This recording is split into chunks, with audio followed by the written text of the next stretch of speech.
اگر عورت اپنی سرکشی سے باز آ جائے اور اپنے شوہر کی فرما بردار بن جائے تو پھر حکم یہ ہے کہ شوہر کو بھی اپنے رویے کو تبدیل کر دینا چاہیے اور ناجائز دست درازی یا مار پیٹ سے اس کو باز آ جانا چاہیے۔ اور ایسے آثار رونما ہونے لگیں کہ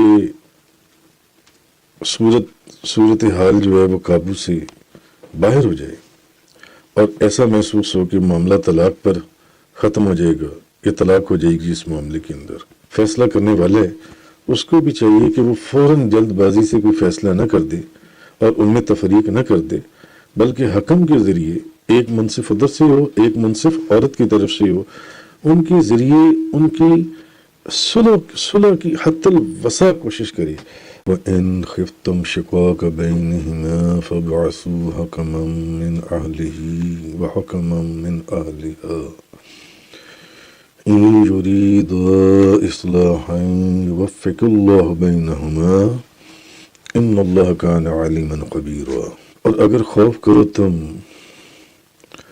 ناچاکی کا ان کے درمیان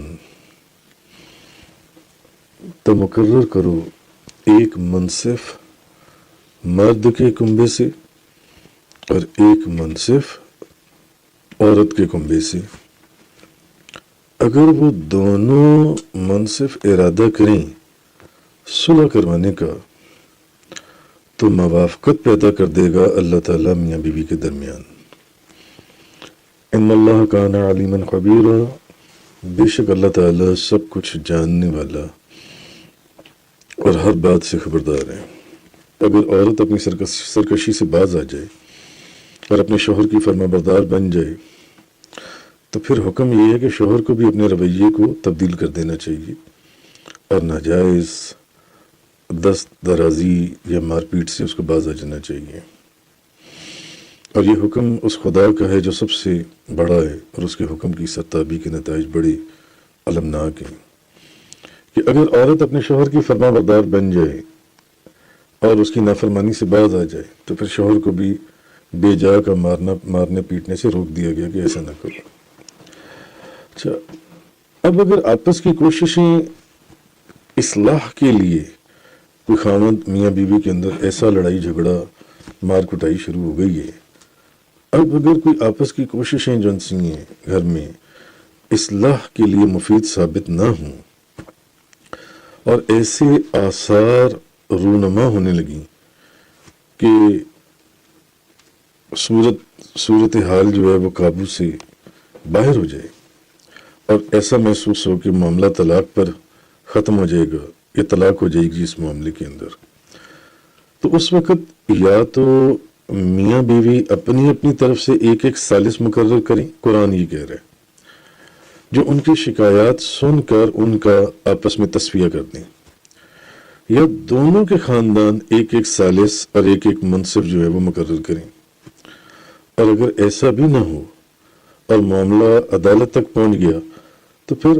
حاکم جو حاکم وقت ہے یا اس عدالت میں جو فیصلہ کرنے والا ہے اس کو بھی چاہیے کہ وہ فوراً جلد بازی سے کوئی فیصلہ نہ کر دے اور ان میں تفریق نہ کر دے،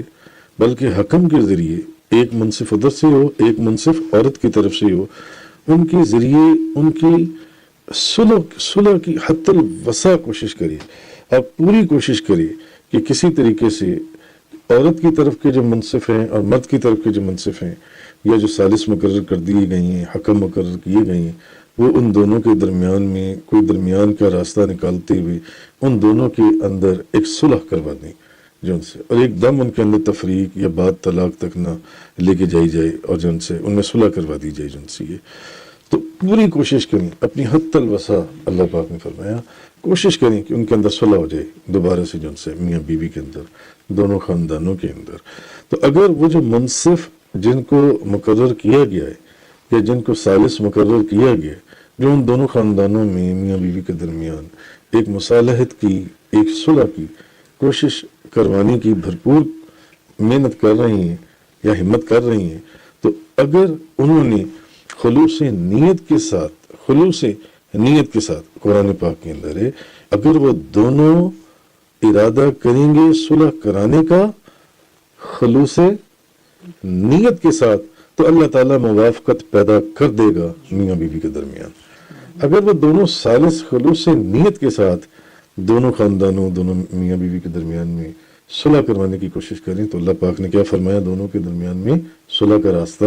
نکل آ جائے گا اور ایک موافقت پیدا ہو جائے گی دونوں میاں بیوی کے درمیان. اگر انہوں نے خلوص نیت سے اصلاح کی کوشش کی تو اللہ کی توفیق ان صلح کروانے والوں کے شامل حال ہو جائے گی. یعنی اگر ان کے دلوں میں صلح کروانے کی پکی خالص نیت اور خواہش ہوگی تو اللہ تعالیٰ کوئی نہ کوئی ایسی صورت پیدا فرما دے گا کہ ان میں آپس میں صلح ہو جائے. ان اللہ کان علیما خبیرا، بے شک اللہ تعالیٰ سب کچھ جاننے والا اور ہر بات سے باخبر ہے.